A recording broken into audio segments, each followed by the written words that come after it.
Hey, I want to share with you a fourth reason why I pray and I take a stand for Israel. It's also about Israel's salvation. God desires to work through us for Israel's salvation.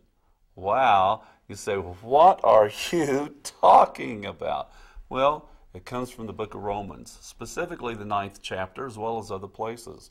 Here it's an apostolic admonition from Paul himself, and he says some outrageous things. He says, I have unceasing grief in my heart until, again, another one of those until clauses.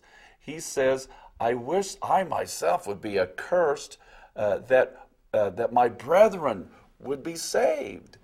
Wow, I'm going to tell you a visionary experience that I had, realizing, you do know who you're listening to right now, okay?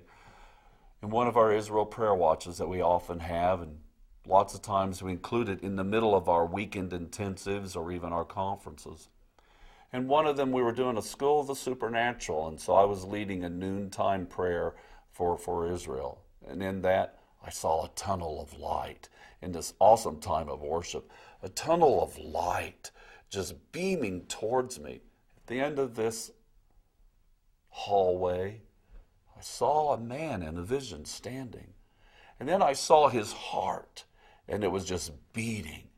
And then in one of those interactive things that's hard to describe in words, I found myself soared. And I flew, as it were. I'm not saying this literally happened, but at least in a symbolic representation, I soared and I flew into the heart of this man. And then when I was inside the hearing of this heart, I could hear the words,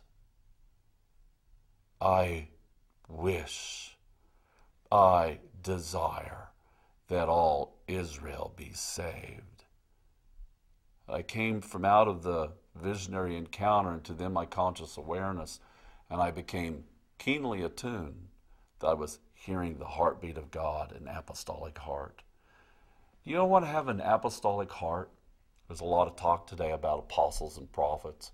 I'll give you one of the hallmark characteristics if you have a true apostolic heart. You are going to carry Israel's salvation in your very being.